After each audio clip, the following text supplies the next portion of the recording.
Fazer uma rápida apresentação, pessoal. Para mim é uma live especial. Tá aqui recebendo o meu amigo. Até peguei um vinho, viu, Bradson, para comemorar. Esse grande juris economista, esse grande irmão que a vida me deu e que eu sou um grande fã. Ele é uma grande inspiração para mim.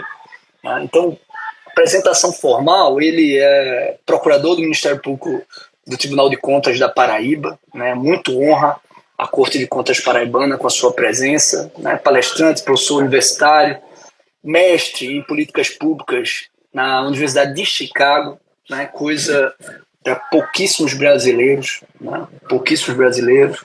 Tem graduação em Direito, graduação em Economia, né? Ainda foi passar um ano lá de intercâmbio não, né? Intercâmbio lá na Alemanha, né, Bradson? Para não ficar tão fácil assim. Então ele vai fazer Direito com um pouquinho de alemão, né? Tem que aprender um pouco de alemão para dificultar um pouquinho o curso do Direito, né? Ele é mestre de Direito Econômico, acabou de concluir o mestrado também em Modelagem Matemática, não é isso, meu amigo? O homem gosta de desafios. Além de tudo, é presidente da Associação Brasileira de Direito e Economia. Bradson é um gênio. Eu não tenho dúvida em falar e olha que eu estou sendo muito cauteloso nas palavras.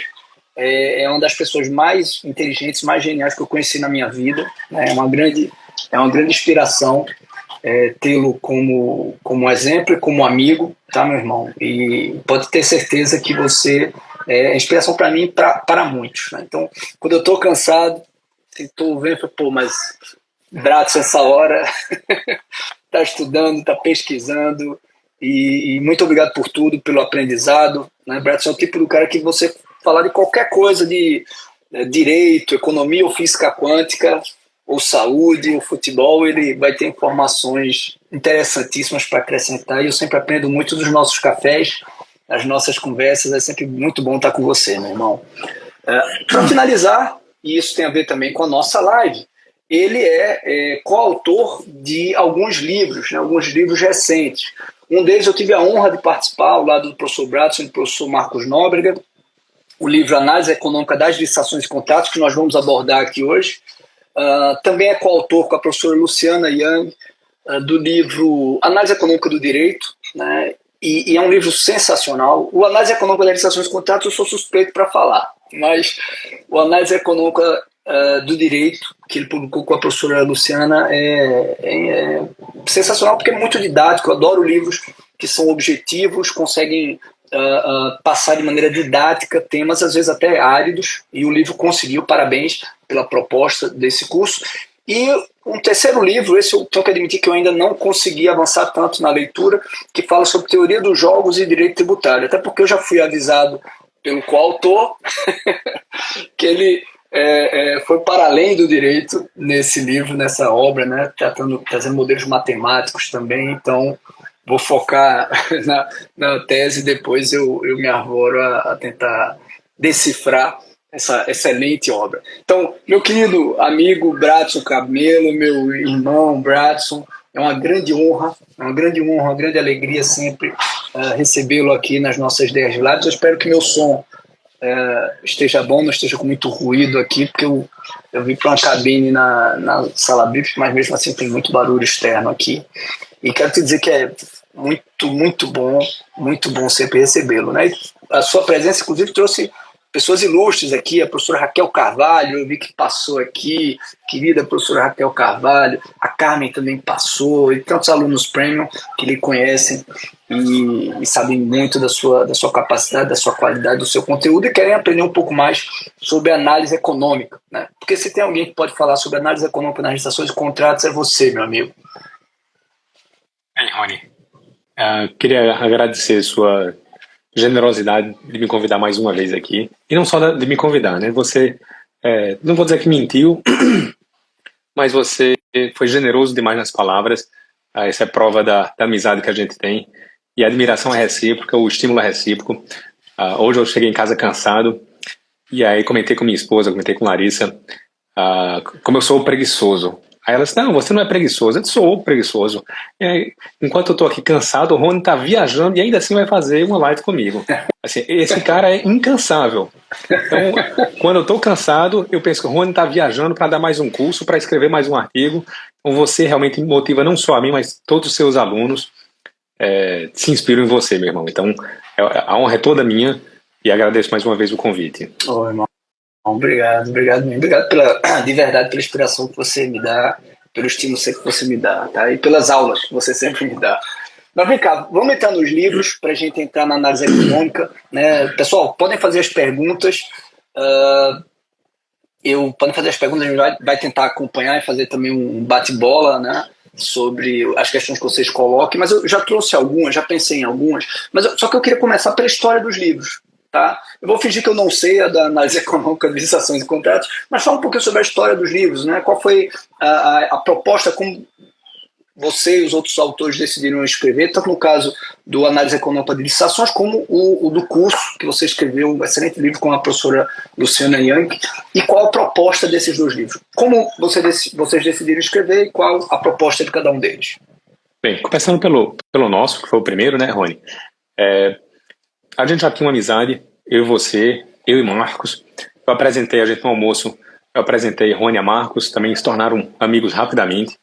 Os três pensamos parecido, a gente acha importante essa influência da economia, do raciocínio econômico, que é um elemento de mercado, para entender a licitação.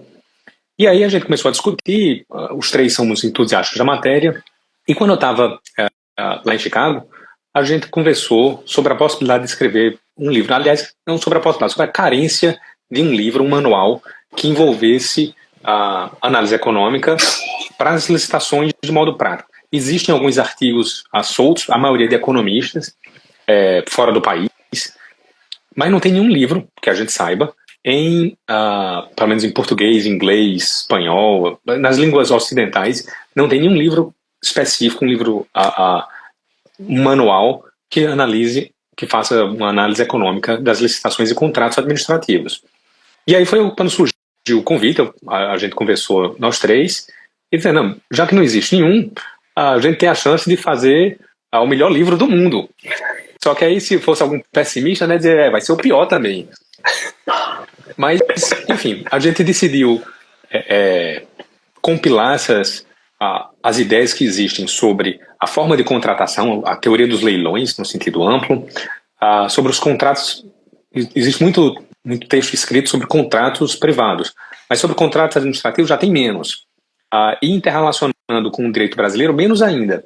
Então a gente decidiu fazer um manual novo juntando esses três temas, algo realmente bem inovador no cenário literário, não só brasileiro, volto a dizer. E aí o primeiro livro que a gente fez saiu em 2021, não foi, Rony?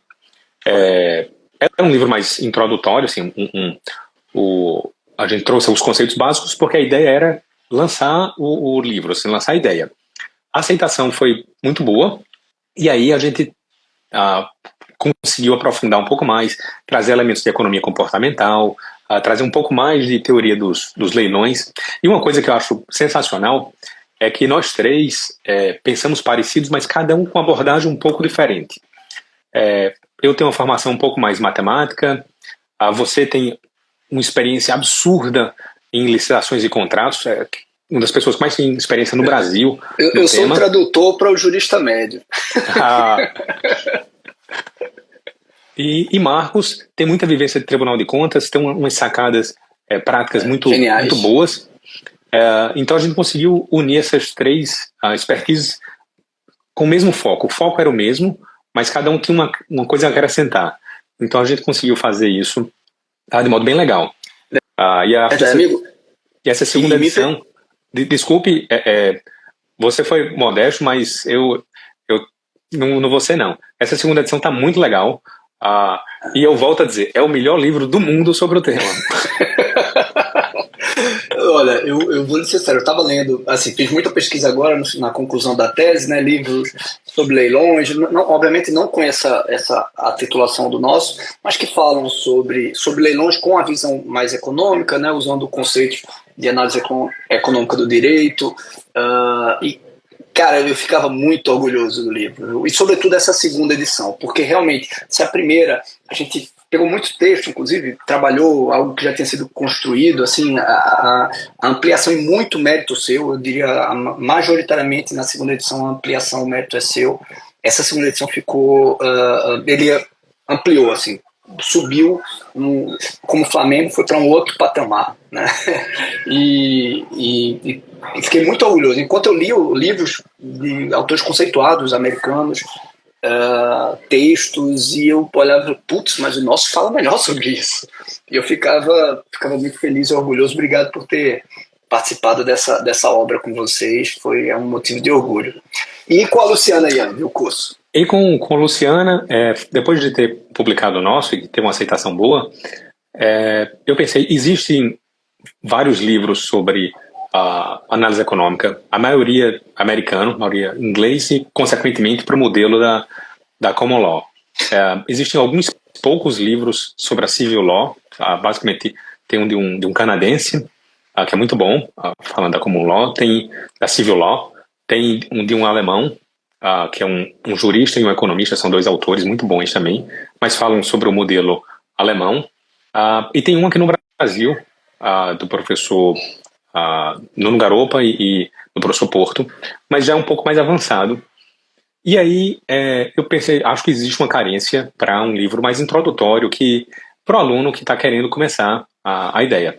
E eu liguei para você, lhe chamei, chamei a professora Luciana Jung, você declinou da convocação, mas você ajudou encaminhando na publicação lá na editora Juspodium. Eu sei que me agradeceu. E Luciana, que é economista, professora do INSPER, ela também atua bastante na área, assim, já foi presidente da BDE também. E a ideia do nosso texto foi, a gente fez tudo, foram os dois que fizeram, tinha iniciativa de cada capítulo e depois a gente misturava. Mas a ideia era fazer algo leve e simples para o leitor não iniciado. Então, enquanto a maioria dos textos já trata dos conceitos como dados, a gente tratava dos conceitos como não dados. Então, a partir do zero, para fazer com que o leitor tivesse o contato inicial com a matéria e tentando de um jeito mais leve. A única coisa que é 100% minha, para mérito e demérito, são as piadinhas, as anedotas sem graça no começo de cada capítulo. É que eu tenho esse problema, eu adoro contar piada e as pessoas... O problema é que as pessoas não gostam, né? Mas aí não é problema meu. O problema é de quem não gosta. Ficou legal, ficou muito bom, muito bom, muito bom. É basicamente essa história. Uma faz referência à minha pessoa, mas tudo bem, tá exatamente, certo. Exatamente. Meu amigo, tá bom, vai falar do... Eu tô aqui com um livro, eu queria só ler já que você lembrou aí que tem um sobre você, contar essa historinha, posso? Pode, tá tranquilo, já comecei a tomar vinho aqui, pode tudo. Tem três amigos, Marcos, que é físico, Rony, que é engenheiro, e Luciano, que é estatístico. E eles estão numa caçada. Eles avistam um cervo, um veado, a 50 metros de distância. Rony pega sua mira telescópica, calcula a trajetória da bala, mira, atira e passa 5 metros acima do veado. Marcos, em seguida, faz seus cálculos, ajusta, mira, atira e a bala passa 5 metros abaixo do animal. Luciano, que é o estatístico, imediatamente pula e grita: acertamos! Em média, acertamos o alvo. Enfim, só para ilustrar uma brincadeira exatamente. Como a estatística pode ser mal usada ou vista equivocadamente, pegando só um dos pontos. E aproveitar para brincar com 3 amigos, Marcos, Rony e Luciano, os personagens da anedota. Tá bom, amigo. Vamos, então, entrando agora já no tema análise econômica, turma, podem colocar as perguntas. Vamos começar pelo básico. O que é a análise econômica do direito e como ela pode se aplicar nas licitações, nas contratações públicas? Tá, excelente. A análise econômica do direito é usar a metodologia da economia para interpretar, para estudar um fenômeno jurídico. Ou seja, pode ser usado em qualquer área. E aí, como é uma interpretação, a gente pode pensar basicamente que é um tipo de narrativa, uma forma de argumentar. Então ela serve para... hoje em dia existem várias decisões importantes do STF, do STJ, principalmente depois da Lei de Liberdade Econômica, da LINDB, que fala de consequencialismo, que fala de pragmatismo. É preciso entender as consequências das decisões jurídicas. E a economia tem ferramentas importantes para entender essas consequências. Então, a análise econômica do direito é o uso da metodologia da ciência econômica para estudar os fenômenos jurídicos. Então, basicamente isso. E aí a gente pode fazer tanto em termos teóricos, em termos gerais, a parte positiva, como a parte normativa, como um DVC. Já dando, inclusive, substrato para o aperfeiçoamento das regras, né? Exatamente. Das normas. Exatamente.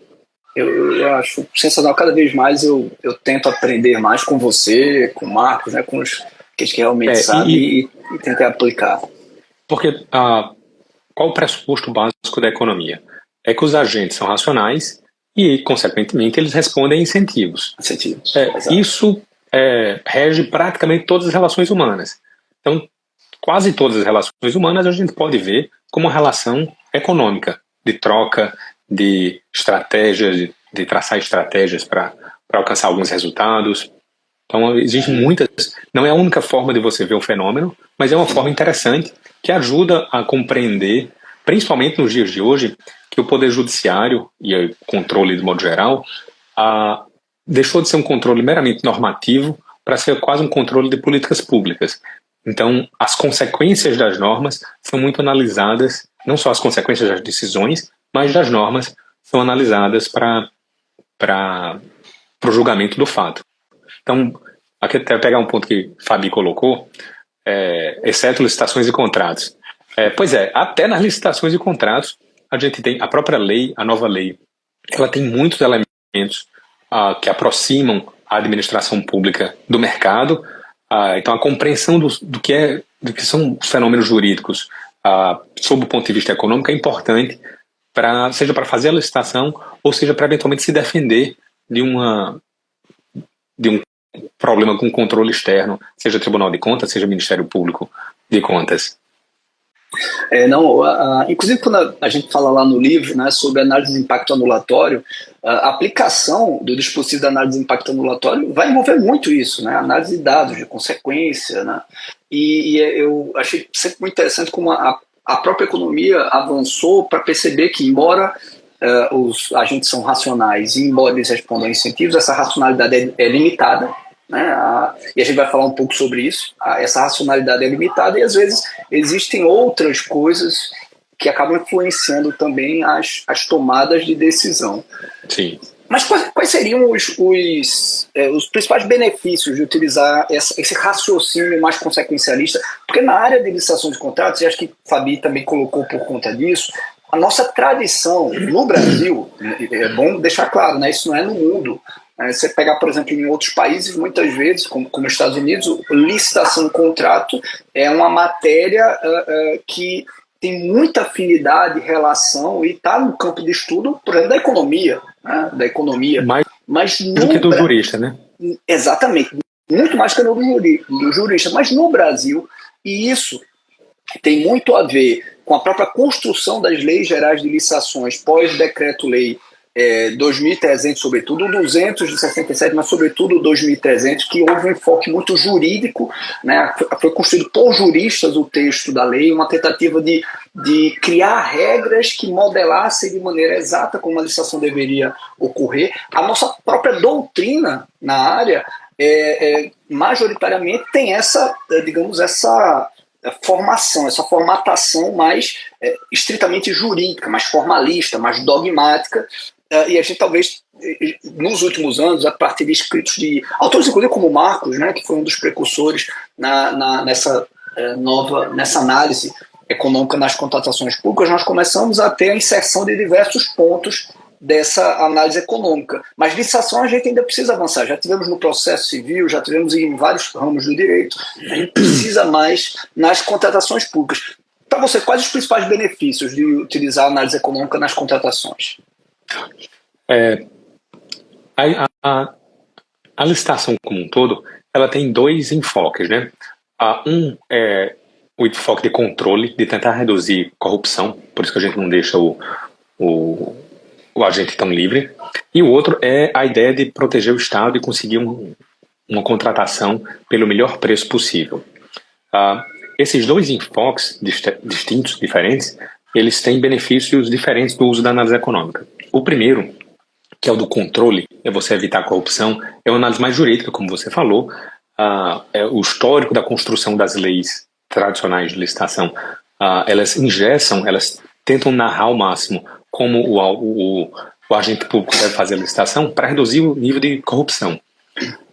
Então, entender a análise econômica do direito pode lhe ajudar a se defender eventualmente, você agente público, de uma eventual repercussão sancionatória do sistema de controle. Por outro lado, analisando sobre essa outra perspectiva da licitação, de contratação pelo melhor preço, se você entende da situação de mercado, se você entende da análise econômica, você consegue desenhar uma licitação e um contrato para atrair os melhores fornecedores para a administração. Então, você consegue contratar por preço menor. Então, conhecer um pouco da análise econômica, ela tem dois benefícios. Um, para a administração pública, para o ente público, conseguir contratar por um preço menor, ou por um preço melhor, um produto de melhor qualidade por um preço melhor, pelo desenho da licitação e pelo desenho do contrato. E, sob outra perspectiva, ela pode ajudar o servidor público ou o agente público a se defender, justificando exatamente cada um dos passos de um eventual agente de controle com ânsia punitiva. Então, acho que a gente pode ver esses benefícios dos dois lados. Excelente, excelente, amigo. E veja, a lei 14.133 foi uma aspiração que ela talvez tenha captado ali do RDC, da lei das estatais. Ela tem uma característica muito peculiar, que ela é mais flexível, né? Ela permite modelagens diferentes, né? Concorrência e pregão parecem o pregão, mas podem inverter fases. Eles podem ter variações de modos de disputa, né? Você pode usar orçamento sigiloso ou não, usar garantia de proposta ou não. Então você tem várias possibilidades de desenhar o mecanismo da licitação, né? De fazer o desenho do mecanismo de uma forma mais eficiente ou menos eficiente. Eu acho que isso, por si só, eu queria te perguntar se você concorda, isso por si só já torna essa leitura, essa visão da análise econômica muito importante para orientar a tomada de decisão dos agentes públicos na hora do processo, né? Quer dizer, o cara vai ter que justificar lá no ETP se faz de um jeito ou de outro, né? Na regulamentação, se vai exigir sempre o ETP ou não, né? Então, você concorda que a análise econômica do direito ela pode orientar a tomada da decisão dos gestores, seja no processo, seja nas regulamentações? Sem dúvida. Ela pode e deve ajudar a desenhar esse processo do modo mais eficiente possível. A gente tem que entender a realidade, aceitar a realidade, que nem todos os entes vão ter elementos suficientes para conseguir usar em sua plenitude essas novas opções. Então, se a gente conseguir normatizar, criar algoritmos, assim, uma sequência de protocolos, uma sequência de atos que permita, se o bem é desse jeito, a gente faz lance aberto, se é bem daquele jeito, a gente faz com lance fechado aberto. Então, a gente conseguir colocar isso no normativo ainda é melhor. E aí, Rony, eu queria até aproveitar esse seu ponto para responder uma pergunta aqui que Melo Berilho fez. Até que ponto? Berilo do Uniflix. Pois é, Berilo fez uma pergunta que eu acho espetacular, perguntando até que ponto o artigo 147, que é o que fala da análise de impacto anulatório, se correlaciona com esse tema. Bem, o artigo 147, para mim, é o mais revolucionário da lei. É o que permite que você mantenha contratos nulos. Isso, para mim, é espetacular. E você vai manter um contrato nulo, por quê? Como? Você tem que fazer uma análise do impacto de anular aquele evento, aquele ato. Essa análise de impacto é muito parecida com a análise custo econômico. Então você vai ter que ver todos os custos e todos os benefícios. Óbvio, alguns custos são mais difíceis, alguns benefícios são mais difíceis de serem mensurados em valores econômicos, mas é possível e é adequado fazê-lo. Mas os custos, por exemplo, a gente pode fazer de modo muito fácil. Só que a maioria a maioria das pessoas não sabe quanto é que custa, vocês que estão assistindo aí, quanto é que custa para fazer uma licitação no seu órgão? Você sabe? Quanto tempo demora? Qual o custo, o valor das horas trabalhadas dos servidores envolvidos? Por que eu estou falando do custo específico? Porque é um dos itens lá do 147 que a gente deve analisar. Então, se o custo para fazer uma nova licitação ela é maior do que o benefício de fazer essa licitação, eu posso manter um contrato que seria nulo. A lei permite isso, de modo claro e direto. Então, se a gente conhecer, se a gente souber como mensurar os custos, como mensurar os benefícios, porque, infelizmente, no dia a dia a gente não está acostumado com isso. Principalmente, como você falou, Rony, essa tradição jurídica, eu ainda escuto gente falando que a universidade pública é gratuita. E, desculpa, mas até onde eu sei, os professores recebem. Os serventes recebem. Aliás, os custos das universidades são altíssimos. Pegar aqui na universidade onde eu e Rony estudamos, na UFE, o custo é de 1 bilhão por ano. É um custo altíssimo. É o terceiro maior orçamento do estado, no estado da Paraíba. É maior do que de muitas cidades. Então isso não é gratuito. Só que, quando a gente vai fazer uma análise de custo, em geral, o custo da hora trabalhada a gente não coloca. Então a gente precisa entender muito bem o que são os custos, precisa entender o que são os benefícios, e a análise econômica ajuda de sobremaneira para a gente entender o que é custo e o que é benefício.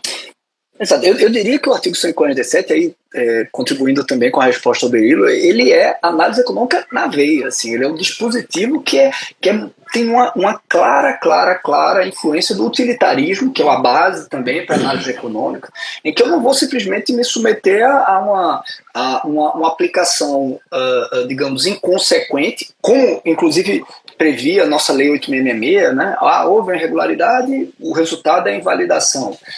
Eu vou analisar as consequências. E grande parte dos incisos, né, dos 11 incisos lá do artigo 147, eles falam diretamente sobre questões até de cunho financeiro, né, questões econômicas. Porque muitas vezes o pessoal pensa que economia é só financeiro, mas não é. Né? Avaliar também a consequência, resultado, o comportamento, o que vai acontecer. Então, eu acho que talvez dos dispositivos ele seja aquele que mais tem análise econômica do direito sabe, nas suas entranhas normativas, vou criar essa expressão aqui, mas eu concordo contigo, é o mais revolucionário, é o mais desafiador.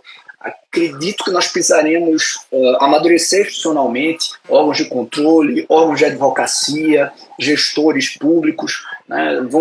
Como nós falamos inclusive no livro, né? Vários desafios surgirão.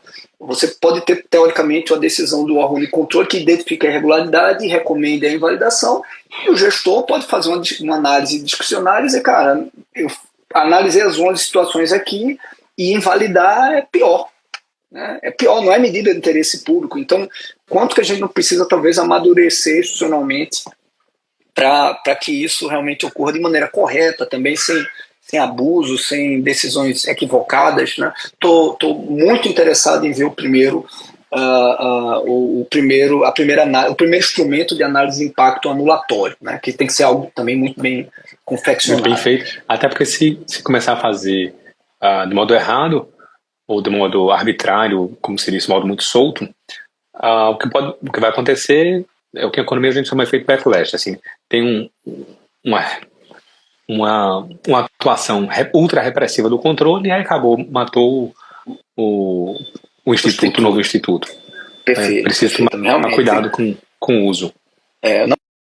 Certamente os órgãos de controle vão exigir, até certamente vão concordar com a análise de impacto anulatório, mas desde que ela seja feita, escorreita, bem produzida, né, com dados, com argumentos que justifiquem eventualmente a manutenção de um contrato, mesmo identificada uma ilicitude e uma irregularidade. Né? Mandar um abraço também para o meu querido amigo Ronaldo, que vai ter no novo curso Premium, inclusive a gente vai ter uma novidade que vamos fazer uma licitação durante o evento, o curso, né? Durante os meses do curso. Desde a fase preparatória, montar, e o Ronaldo vai ser vai trilhar, vai fazer essa trilha com os nossos alunos desde o primeiro dia de aula até a conclusão do curso, né, como se fosse fazendo uma própria licitação em tempo real, né?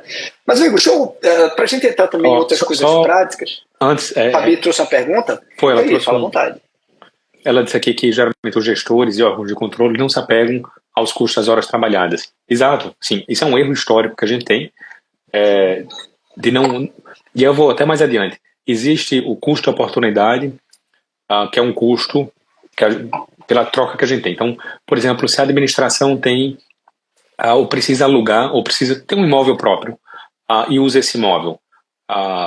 Quando ela usa um imóvel próprio, ela acha que não tem que computar, não tem que contabilizar o aluguel.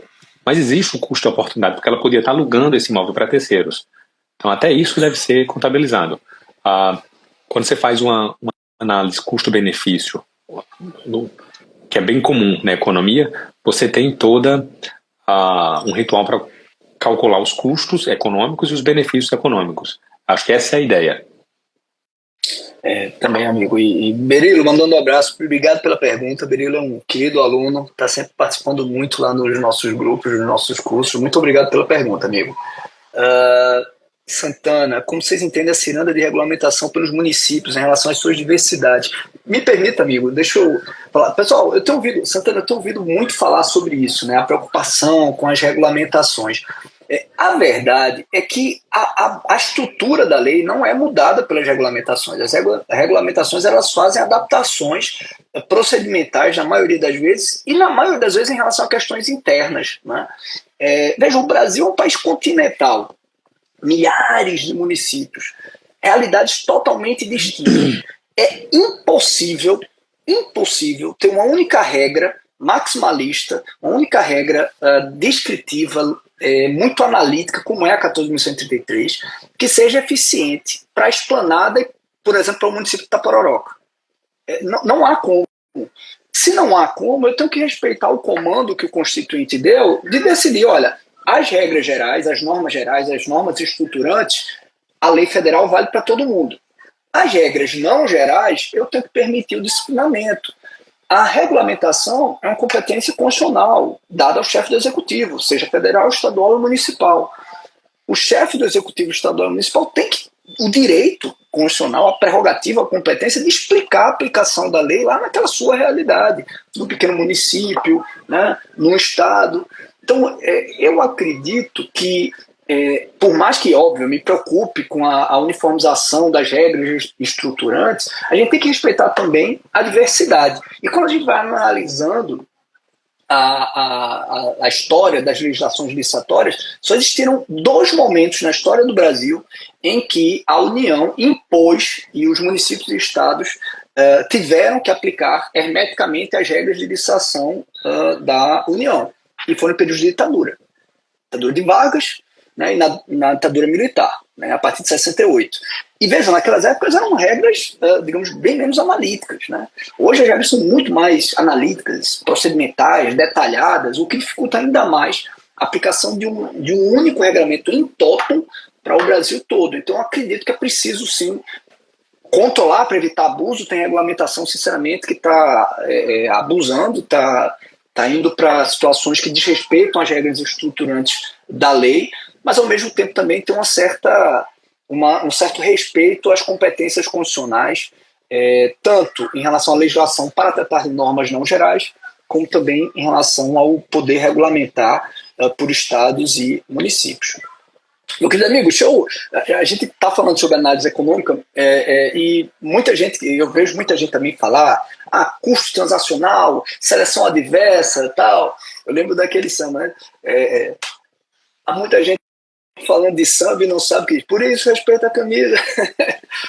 Tem gente que fala de samba e não sabe o que diz. Então, é um tema que tem muita coisa interessante, muitos insights interessantes nesses conceitos da análise econômica. Eu queria fazer uns bate-bolas rapidamente contigo, né, enquanto vem mais perguntas do pessoal sobre alguns conceitos muito usados e que estão bem na moda hoje em relação à análise econômica, que são aplicáveis às contratações, né? E aí, se você topar, eu vou falando o conceito e você explica um pouquinho para o pessoal o que é e como mais ou menos a gente vê isso, esse problema, ou isso pode repercutir nas licitações. Né? Primeiro, aquilo que eu mais ouço falar, custos de transação. Os custos de transação, como o próprio nome diz, são os custos de ocorrência de uma transação. Os estudos sobre esse tema surgiram com um economista americano lá na Universidade de Chicago, Ronald Coase. Ele escreveu um artigo no final dos anos 30 sobre teoria da firma, onde ele estudava uma empresa e a decisão. Imagina, como que uma empresa decide se ela vai aumentar ou se ela vai diminuir de tamanho? Qual o tamanho ótimo de uma empresa? E está ligado aos custos de transação da empresa. Então, se a ideia de juntar mais setores na empresa, ela consegue fazer isso por um custo menor do que ela adquirindo fora, ela termina aumentando esses novos setores. Teoria da firma, né? Exatamente. E a partir daí começou-se a estudar, seja dentro da empresa, seja fora, o custo de ocorrer essas transações. Sempre que a gente tem qualquer custo, uma transação, a gente tem que incorporar um custo não produtivo, digamos assim. Então esse custo não produtivo ele é ruim para a sociedade. Ele afasta as transações ótimas. Quando a gente tem naquele mercado de concorrência perfeita, onde a sociedade atinge seu máximo de satisfação social, ele só existe quando não tem custo de transação. É um modelo hipotético, um modelo teórico. Na prática, a gente tem custo de transação de todo tipo, seja sobre informação do produto, informação da empresa. Imagina, a gente quando vai comprar uma televisão, qualquer coisa, a gente tem que estudar um pouco sobre. A gente entra lá na Amazon, vê a avaliação, quantas estrelas teve, vê os comentários. Esse custo, essas horas perdidas, ou esse tempo pesquisando sobre qual a melhor televisão, é um custo de transação. Então, quando a gente pensa em licitação, imagina o pregão presencial e o pregão eletrônico. O pregão presencial, eu vou ter que me deslocar, vou ter que ir lá, ter que pegar uma pessoa para ir lá para a cidade, lá para Itapororoca. Então, ele vai ter o custo do deslocamento, vai ter o custo da diária daquele agente, enquanto no pregão eletrônico ele faz a distância. Então, é indiscutível que o pregão eletrônico ele tem um custo de transação menor do que o pregão presencial. Mesmo que você... E eu peguei Itapororoca porque é a cidade de Rony, ele vai ser prefeito de lá nessa eleição. Então, mesmo ele indo na cidade onde ele mora, vai ter esse tempo de deslocamento, ao menos esse tempo alocado para lá. Ai, tô fora. Itapororoca é a cidade que minha mãe nasceu, pessoal. Uma cidade que eu amo de coração. Faz tempo que eu não vou em Itapororoca. Uma cidade que eu gosto muito, tenho bons amigos lá. Mas política, Deus me livre e guarde. Lendo Coase, né? Que insight, né, pessoal? Que insight interessante. Porque basicamente o que ele diz é o seguinte: existe esse custo de transação, porque senão não haveria justificativa para você ter a firma. Né? Eu tenho uma firma, eu vou crescendo a firma porque é muito caro ter essas operações com terceiros. Então, às vezes, o empresário, o empreendedor, o mercado acaba optando pela firma. Né? Custos, por exemplo, porque, por exemplo, vamos imaginar, eu estou com uma empresa aqui. Porque ao invés de ter uma empresa, ter funcionário trabalhando na minha empresa, eu não simplesmente toda vez contrato alguém na rua para dar o curso, dar aula. Né? Rony, você tem a empresa que organiza o curso Premium. A decisão do marketing vai ser interno ou externo? Isso. Isso. A decisão da plataforma utilizada é interno ou externo? Isso. Essa decisão vai depender do custo de transação envolvida. O custo de treinamento. Exatamente. Imagina, montar uma equipe, treinar essa equipe, no caso, desenvolver uma plataforma. Às vezes não vale a pena e é melhor terceirizar. Outras vezes vale a pena e é melhor internalizar.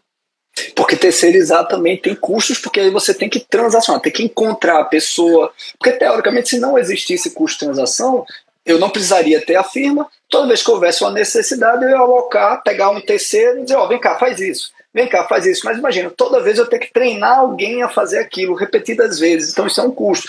Custo de informação, né? Também tem um custo da própria contratação. E se o cara não entregar o que ele está fornecendo, né? Não entregar com qualidade. Tudo isso é custo. Tudo isso é custo de transação. E aí, quando a gente entra para a licitação, pessoal, se já existe custo de transação, nas contratações públicas, o custo de transação é extremamente agigantado. Imagina, porque esse custo... uma licitação que o fornecedor não cumpre o contrato. Isso gera um custo muito maior. Então, essa incerteza sobre se o fornecedor vai cumprir o contrato ou não, é um custo que faz parte da contratação. Se eu puder minimizar esse risco, eu vou ter um benefício maior para a contratação, para a administração. Exatamente. E aí vem também a lição de Coase, que se nós reduzirmos os custos de transação, a tendência é que nós vamos trazer mais eficiência às trocas, e aí o mecanismo, né, de mercado ele vai gerar mais riqueza, porque as trocas vão surgir com mais eficiência, você vai conseguir melhores resultados, não apenas para os operadores, mas para a própria sociedade. Não à toa ele é um pai, né, da análise econômica do direito, com esse insight maravilhoso, e que eu fiquei encantado, né, lendo livros, inclusive, indicados por você, e até chegar no próprio livro do Coase. E só a título de informação anedótica, ele era economista, mas era professor da Faculdade de Direito. Economista, professor da Faculdade de Direito. Vejam como tem conexão também, né? Tem conexão. Então, acho que lendo, né, e sobretudo essa assertiva dele, de que quando eu reduzo o custo de transação, eu trago mais eficiência para o mercado, e é necessário para tornar o mercado mais eficiente, eu percebo que a gente tem muito a melhorar ainda e aperfeiçoar nas licitações públicas, porque o nosso modelo, tanto legal como notadamente o regulamentar, ignora isso. Então, o que nós vemos nas regulamentações é uma total alienação em relação aos custos transacionais gerados. Então você, por exemplo, estabelece prerrogativas contratuais extraordinárias para contratos simples e que elas são desnecessárias. E essas prerrogativas extraordinárias elas trazem custos tanto para a administração pública como também para o fornecedor, que ele obviamente vai incutir na proposta dele, né? Nosso modelo de licitação, a gente está usando, notadamente hoje, em muitas regulamentações federais na nova lei, um modelo em que a fase preparatória é um estorvo burocrático, assim, repleto de artefatos, que se forem bem feitos, vão demandar muito custo, pessoas, tempo, e a gente faz isso para obra ou para comprar papel. Pois é. É absurdo isso. Só para ilustrar, dei um curso na secretaria e aí o servidor lá da secretaria disse que eles tinham que pedir o depósito, a garantia de todos os contratos. E aí, às vezes, para fazer a devolução, era o maior trabalho, e eles às vezes tinham devolução de R$5, de R$3. Imagina, assim, o tempo de trabalho desse servidor para um pagamento tão pequeno, absolutamente desnecessário. Óbvio, era um custo para a administração, como você disse, e um custo para o fornecedor. Perfeito. Não, tem amigos, tem órgãos estaduais que consomem, às vezes, 10 meses para fazer compras simples, de fase preparatória, fora a licitação, né? Então, é um absurdo, e a gente não pode ignorar os custos que isso gera, né? Repito, tanto para a administração como também para o mercado, que acaba o mercado, obviamente, transfere no preço de proposta ou dificulta a própria participação, né? Mandar um abraço para o professor Marcos, querido Marcos entrou aqui, nosso querido Marcos Nobre, sensacional, nosso craque, né? O Ronaldo perguntou, a cláusula de retomada deve ser usada como objetivo de compensar o custo de uma nova licitação? Eu acho que não só para isso, né, Ronaldo? Mas, veja, tentando fazer análise econômica, ela cria incentivos interessantes para que você tenha na licitação bons licitantes. Por exemplo, Exato. O próprio mercado de seguro vai ajudar na habilitação, né? O próprio mercado de seguro vai ajudar na fiscalização contratual. Então, para além digamos, dessa função mais óbvia do seguro-garantia com cláusula de retomada, eu acredito que ele traz incentivos interessantes para o modelo da licitação e da contratação, trazendo o mercado como um certo apoio tanto em relação à identificação da condição do fornecedor de entregar o que se quer, como também durante a própria execução contratual. Não sei se você concorda também com isso. Concordo plenamente. Acho que a ideia é criar os incentivos para ter um maior controle. Perfeito, meu amigo. Deixa eu lhe fazer uma outra pergunta, um outro ponto. Tem uma pergunta muito bom do Marcos, que ele escreveu sobre isso. Inclusive, vale a pena, Ronaldo. Está lá no meu portal. Pode falar. Não, tem uma pergunta aqui do Marcos, BR, perguntando: atestado falso deve ser desconsiderado se outros atestados forem suficientes para atestar a capacidade técnica operacional? Interessante. Eu acho que a questão é interessante, mas eu acho que se tem um atestado falso, a gente está falando de um crime. E aí, assim, mesmo que ele cumpra os requisitos, vamos pensar senso comum, assim, porque a relação na licitação como o Marcos diz, a licitação é um mecanismo de revelação de mentiroso, de informação. Então, se alguém entra numa informação, imagina, Marcos, você é casado ou você tem uma namorada, se ela mente para você, mesmo que ela disse que não saiu, disse que ficou em casa, mesmo que você saiba que ela não lhe traiu, mas só o fato de ter mentido não é o suficiente para você acabar a relação? Então, se o licitante ele leva uma prova falsa, leva um atestado falso, comete um crime, para mim isso é mais do que indício que ele vai fazer a besteira durante a contratação. Assim, ele está sinalizando que não é uma pessoa confiável. Então, acho que aplicando a análise econômica, né? Se a apresentação do atestado falso não gera nenhuma repercussão, qual é o incentivo que eu gero para o mercado? Opa, pode apresentar falso. E me permita, amigo, eu acho que essa visão tem que ser trazida, inclusive, para um debate muito relevante em relação ao formalismo moderado, né? Já que a nossa jurisprudência ela tende a defender a possibilidade de juntada, inclusive, de documento novo. E o que não tem se percebido é o seguinte: essa possibilidade de juntada de documento novo, sem uma clara delimitação, ela tem estimulado nas legislações eletrônicas, muitos licitantes estão jogando com isso. Então ele não apresenta a documentação e fica esperando para ver se é interessante ou não depois juntar o documento. E às vezes, e aí é uma percepção que eu tenho da licitação, como as plataformas eletrônicas elas abrem a classificação depois da disputa de preços, isso facilita inclusive conluio, né, entre licitantes, que podem combinar se junta ou não junta, se consegue aprovação ou desiste. Esse é um risco do formalismo moderado, né? E com relação a esse atestado falso, Guilherme Nunes complementa de modo muito adequado, lembrando que juntar atestado falso é caso de penalidade de inidoneidade, né? É uma penalidade mais severa que tem, que é, como diz Rafael,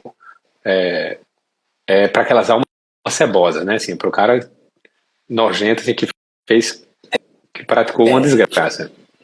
Uma coisa eu acho que ele juntou um atestado que o licitante, digamos, na visão dele, atendia, e aí o pregoeiro, agente de contratação, diz não atende. Aí não é falsidade.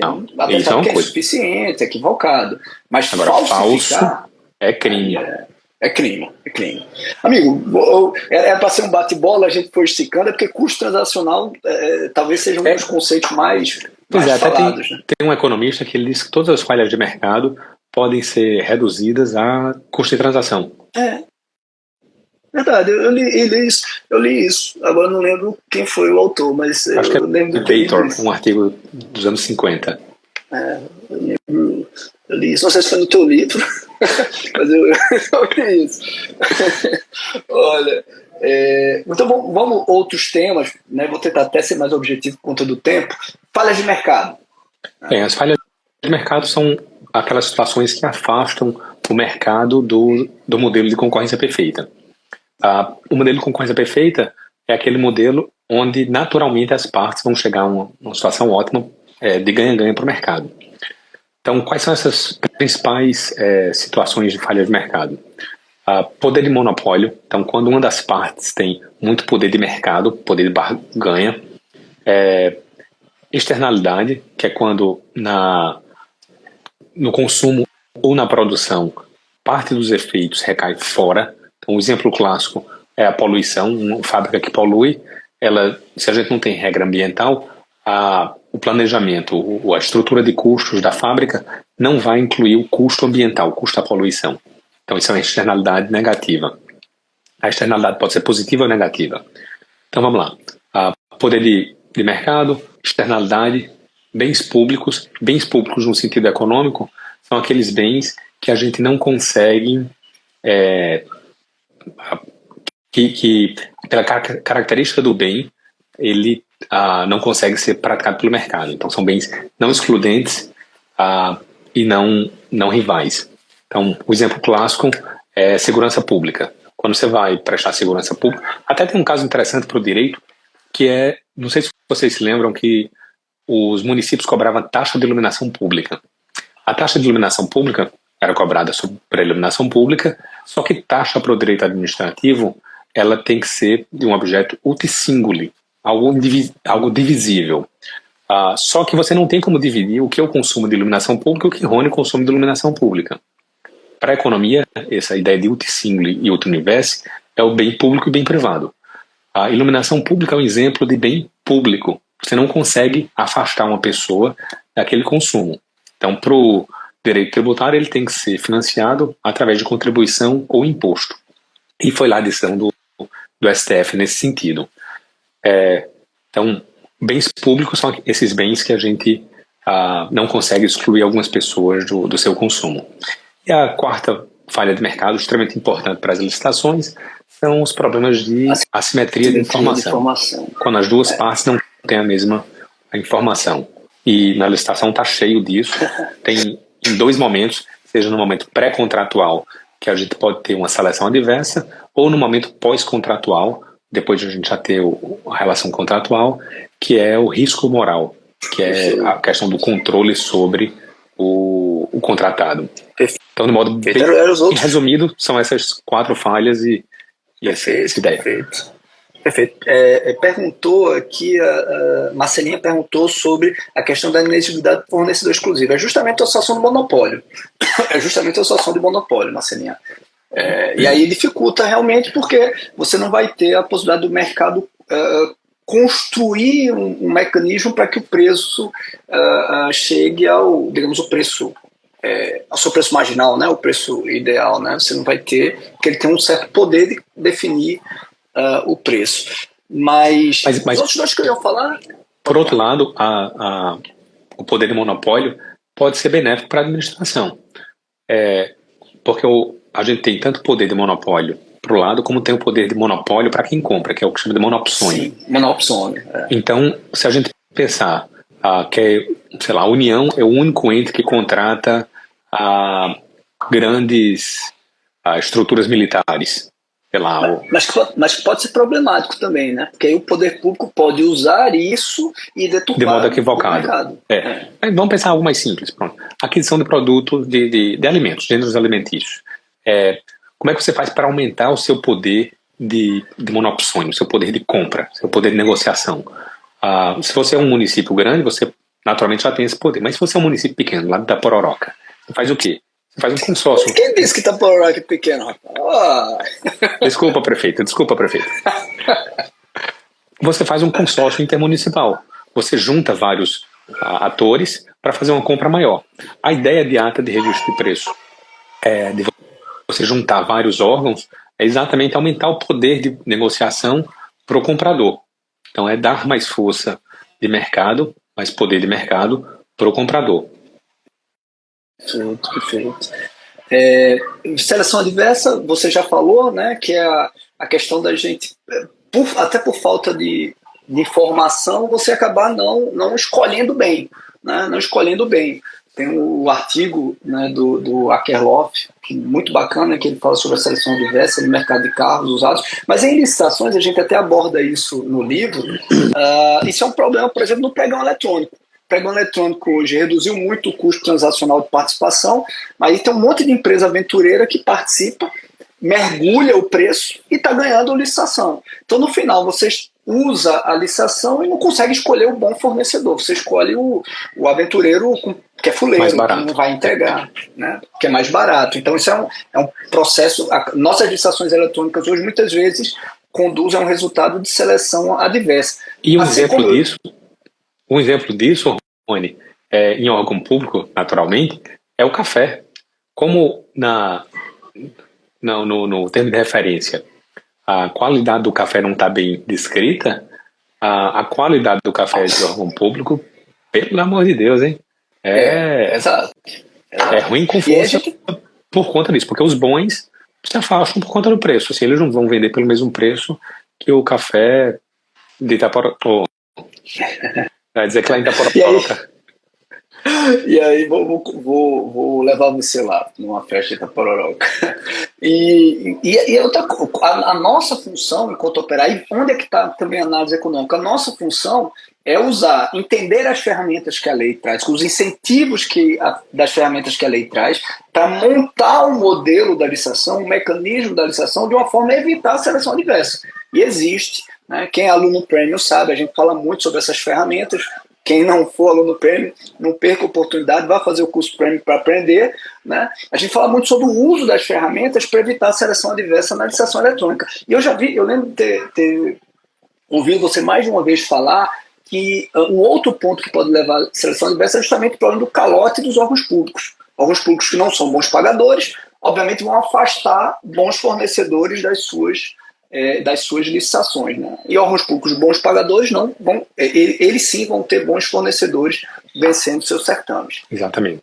Falou sobre risco moral, vamos falar de um último conceito, até por conta do horário, do adentado da hora, teoria dos leilões, né? Fala do conceito de teoria dos leilões, né? Esse ramo da teoria dos jogos e também a sua aplicação nas licitações. Como você disse, a teoria dos leilões é um ramo da teoria dos jogos, que é uma teoria desenvolvida na matemática. A economia passou a usar bastante também, e várias outras áreas passaram a usar. O leilão, ele por si só é um mecanismo de revelação de informação para tentar juntar a pessoa que, em geral, se fala de leilão de venda. São aqueles leilões onde se está vendendo um bem. Mas a gente pode pensar no leilão de compra também da mesma forma. No leilão de compra, qual o objetivo? É tentar selecionar o fornecedor que está disposto a vender pelo melhor preço para a administração. Como é que a gente faz isso? Existem várias formas de você desenhar um leilão. É uma sub-área da teoria dos leilões chamada desenho de mecanismos, para você desenhar um mecanismo para que as partes revelem sua informação, revelem a informação do quanto estão dispostas a pagar ou a vender aquele bem. Então é basicamente você conseguir desenhar um mecanismo, desenhar uma estrutura contratual de leilão para que as partes revelem adequadamente aquela informação. Aí, onde eu gosto de contar uma história, acho que a gente fala no livro que o primeiro mecanismo de revelação que se tem notícia tem lá na Bíblia, no livro de Reis, quando fala do rei Salomão. Ele é muito sábio, foi levado a uma situação para ele onde duas mulheres, Ana e Beth, diziam-se mãe de uma criança, de uma única criança. Como é que ele ia saber quem era a mãe? Era impossível, naquela época não tinha teste genético, não tinha exame de nada. Então ele disse na frente das duas que ia mandar cortar a criança ao meio e cada uma das mães ficaria com metade. Óbvio que ele não pretendia fazer aquilo. Ele disse aquilo para que a mãe verdadeira provavelmente seria aquela que estava disposta a abrir mão do filho para mantê-lo vivo. Então uma delas disse que preferia abrir mão, preferia não ter para que a criança permanecesse viva. Ele descobriu assim que essa era a mãe verdadeira e passou e indicou que ela ficasse com a criança, com o filho. Então esse mecanismo que a Salomão desenvolveu é um mecanismo que as duas partes revelassem informação sobre quem tinha mais apreço pela criança. Isso no leilão é o que a gente faz. Uma licitação é o que a gente quer fazer. Eu, a administração pública, quero saber quem é o fornecedor que mais quer vender, ou que quer vender a ponto de vender pelo menor preço aquele bem para a administração pública. Perfeito, amigo. respondendo a Robson, o livro das estatais deve sair agora, em agosto, tá? Já foi enviado para a editora e deve sair agora em agosto. Estou esperando justamente o PDF, a boneca, para aprovação e a publicação. Acredito que até meados de agosto, meio de agosto agora, sai a nova edição, a quarta edição do livro das estatais. Obrigado aí pela pergunta, estou ansioso também já por ele. A Fabi perguntou, podemos considerar o credenciamento como uma espécie? Se você me permite, amigo, eu acho, Fabi, não propriamente uma espécie de leilão, né? Mas, por exemplo, o mercado fluido, ele provavelmente vai precisar de um leilão para identificar o preço, já que ele, diferentemente dos outros modelos de credenciamento, o preço já é definido pela administração, né? A administração, nos outros credenciamentos, a administração já define um preço e todo mundo vai lá participando, executando de acordo com o preço já determinado. Mas no mercado fluido, não. Então, o mercado fluido provavelmente irá usar um formato de leilão, né? Formato de leilão, e aí Bradson, quando escreveu na segunda edição sobre o livro, trouxe diversos modelos, né? Leilão inglês, leilão holandês, leilão japonês, leilão Vickery, vários modelos, né, de leilões, e são possíveis leilões, modelos híbridos também, fechado, aberto, enfim. Primeiro preço, segundo preço. Só complementando a resposta, muitos autores, Fabi, como Milgrom, eles dizem que os leilões eles passam a ser necessários quando não tem um mercado claramente definido. E aí eles falam na criação do leilão para engrossar o mercado. No caso de um credenciamento, é uma outra forma de engrossar o mercado. Se você entender que todo engrossamento de mercado seria um leilão, tudo bem. Mas aí vai mais pela definição. Em geral, a gente usa o leilão, como o Rony comentou, mas é uma forma de engrossar o mercado. Assim, não existe um mercado específico e a administração pública diz, por exemplo, no caso de Detran para fazer exames médicos, é um credenciamento, e aí ele cria aquele mercado que naturalmente já é engrossado com as pessoas que vão entrando e se credenciando. Tudo depende do conceito que se usa de leilão. Vou para a última pergunta aqui do público, William Fortaleza. A dispensa de menor valor, o ideal é a pesquisa de preço ser feita por 3 empresas, segundo o parágrafo 3º do artigo 75, com o objetivo de obter propostas adicionais. William, eu diria que são coisas diferentes. Tá? O que o parágrafo 3º do artigo 75 está falando na verdade, é uma proteção ao gestor, porque a gente sempre fez a cotação para fazer a dispensa de pequeno valor. E ele está dizendo, olha, abre para propostas adicionais.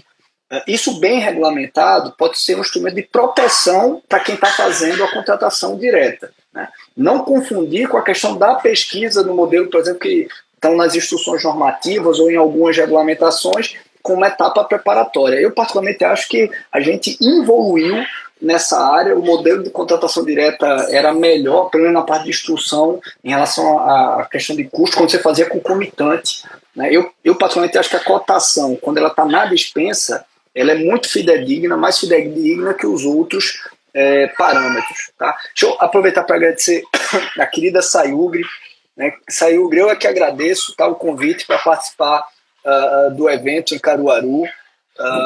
Vai ser, eu acabei, não lembro agora exatamente de cabeça a data, desculpa, não estou com o computador em casa, mas vai ser maravilhoso, vou estar lá de grandes professores, amigos. Muito obrigado pelo convite, uma honra. Bota o link aí para a turma conhecer, ver sobre esse evento, tá? Espero encontrar o pessoal em Caruaru. O pessoal do Premium também está colocou mais acima o link do Premium Day e do curso Premium. Pessoal, vale a pena vocês conhecerem, tá certo? Se forem lá para o Premium Day, vão ter a oportunidade de conhecer o professor Bradson Camelo presencialmente, tá? Acho que em relação meu amigo, eu esqueci de falar, em relação a essa modelagem também na nova lei, a gente tem aplicação disso nos modos de disputa, né? Eu esqueci de falar sobre isso, né?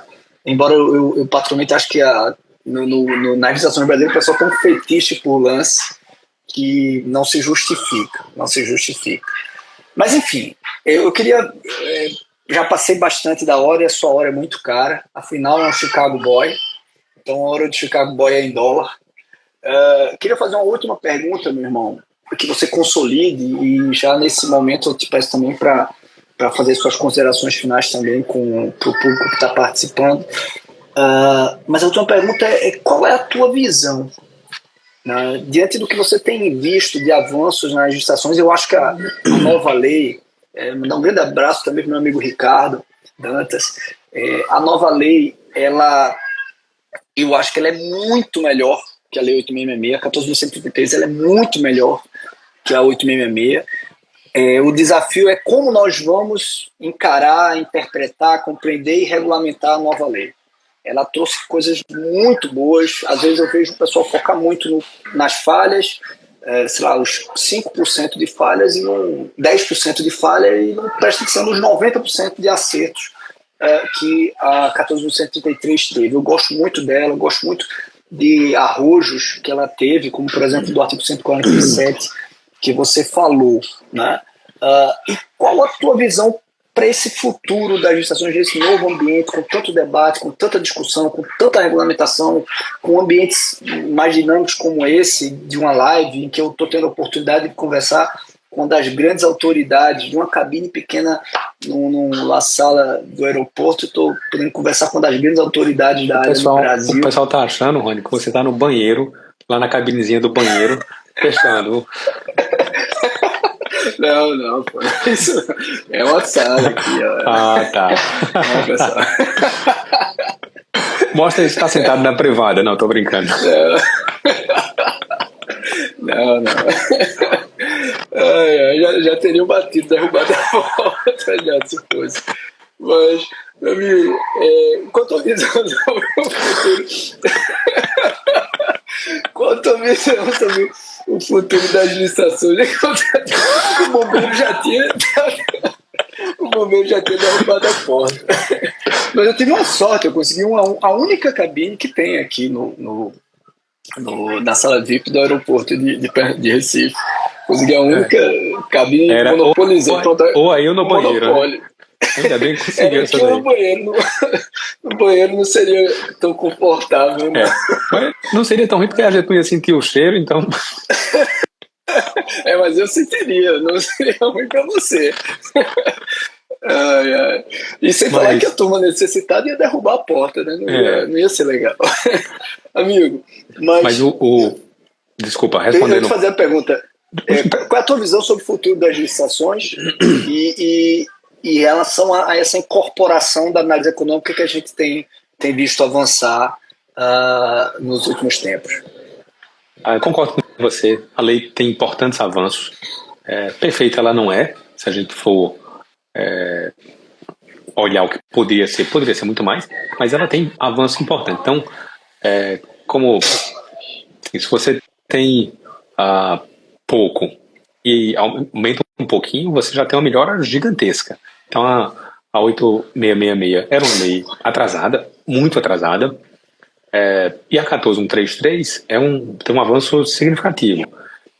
Eu acho que mais do que mudar, ela não revolucionou a licitação, mas ela criou a possibilidade de nós, operadores do direito, revolucionarmos. Então, acho que esse foi o grande ponto. Perfeito. A gente pode, como operador do direito, utilizar dessas novas ferramentas que a lei nos dá para mudar tudo. E aí, para essa mudança, como o Ronaldo colocou aqui, citando sua famosa frase de solta a poita. A gente pode soltar a poita agora porque a gente tem muitos elementos.